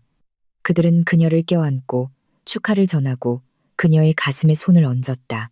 밴드가 추억이 많은 노래를 연주할 때 나는 테이블 간의 거리를 살피고 웨이터의 동선이 막히지 않도록 하고 음악이 대화를 삼키지 않도록 확인했다. 작은 디테일, 큰 결과, 언제나 나를 숨쉴 수 있게 해준 원칙. 행사 중간에 내 의뢰인이 내 팔을 잡아당겼다. 잠깐 이야기 좀 할 수 있을까요? 우리는 방 안쪽으로 옮겼다. 내가 막처럼 만든 식물벽 뒤에서 그녀는 오랫동안 나를 쳐다봤다. 그녀의 눈에는 물기가 어렸지만 입술은 미소 짓고 있었다. 어떤 기분인지 아는 것 같아요. 그녀가 나지막이 말했다. 나는 고개를 끄덕였다. 알아요. 그녀는 무겁게 느껴지는 무언가를 삼켰다. 다시 시작할 때 가장 마음에 새겼던 조언이 있나요? 나는 1년 전에 나 자신을 기억했다. 사무실에서의 긴 밤, 내가 정리했던 서류철, 그리고 억지로 키워냈던 평온함. 나는 과장되지 않도록 천천히 단어들을 엮었다. 3가지요. 내가 답했다. 첫째, 당신이 마땅히 받아야 할 것을 요구하기 위해 허락을 기다리지 마세요. 만약 당신이 자신을 위해 서지 않는다면 아무도 서주지 않을 거예요. 그녀는 고개를 끄덕였다. 그녀의 눈이 날카로워졌다. 둘째, 다른 사람을 편안하게 해주기 위해 자신을 작게 만들지 마세요. 친절함이 작아지는 것을 의미하지는 않아요. 친절함은 경계를 명확히 하는 것을 의미할 수 있어요. 그녀의 숨이 길게 나왔다. 셋째, 당신 자신의 힘을 과소평가하지 마세요. 당신이 걷기로 결정했을 때 얼마나 멀리 걸어갈 수 있는지 보고 놀라게 될 거예요. 그녀는 잠시 눈을 감았다가 빠르고 따뜻하게 나를 껴안았다. 고마워요. 그녀가 속삭였다.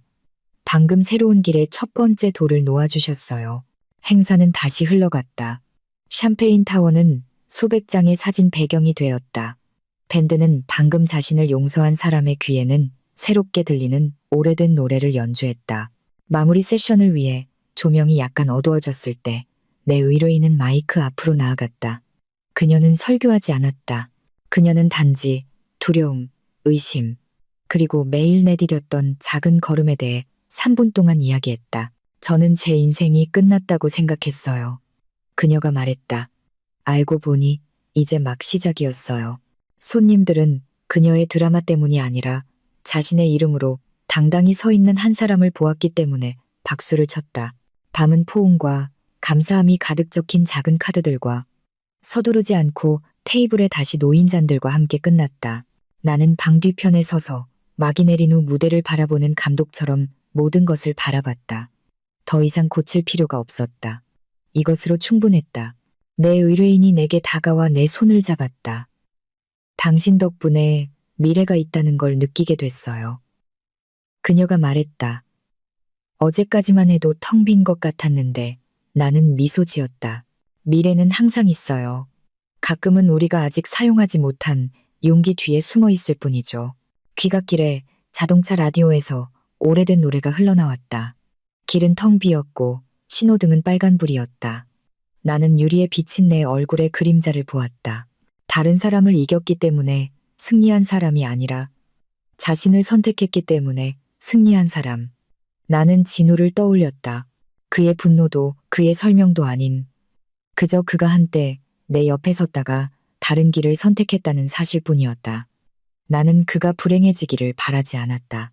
나는 단지 내 인생이 더 이상 그의 발걸음의 방향에 의존하기를 원하지 않았다. 아마 언젠가 그는 무엇을 잃었는지 깨달을 것이다. 어쩌면 이미 깨달았을지도. 하지만 그건 내 일이 아니다. 내 임무는 내 자신의 정원에서 자라는 것을 돌보는 것이다.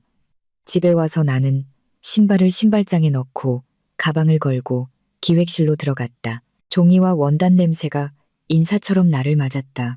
나는 스탠드 조명을 켜고 가득 찬 코르크보드를 바라봤다. 그 구석에는 지난달에 내가 쓴 포스트잇이 있었다. 성장하는 것에 감사하기. 나는 그 아래에 하나를 더 추가했다. 다른 사람의 행사를 돌보듯 너 자신을 돌봐라.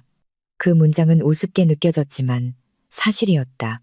나는 잠시 앉아 눈을 감고 내 심장이 천천히 뛰는 소리를 들었다. 자신의 임무를 아는 메트로놈처럼 안정적인 리듬. 1년 전 나는 공항이 끝이라고 생각했다. 알고 보니 그곳은 문이었다. 나는 배신에 감사하지 않는다. 그것을 축복이라고 부르기엔 너무 값싸다. 하지만 나는 그곳에서 걸어 나온 여자에게 감사한다. 기록하고 정리하고 차분하게 자신의 권리를 요구했던 여자. 상실이 공간을 여는 것과 같다는 것을 받아들일 수 있는 여자. 이제는 호텔 복도를 걸으며 꽃과 조명을 배치하면서 같은 기준으로 자신의 삶을 배치하는 여자. 깔끔하고 단호하고 세심하게. 나는 불을 끄고 문을 닫고 침실로 향했다. 밤이 서울을 부드럽게 덮었다. 침대에서 나는 이불을 가슴까지 끌어당기고 더 이상 무섭지 않은 어둠을 바라봤다. 나는 내 이야기의 작가다. 나는 오직 나 자신을 위해 나지막이 말했다. 그리고 처음으로 그 문장은 선언이 아니라 오랫동안 이름 붙여지기를 기다려온 현실처럼 느껴졌다.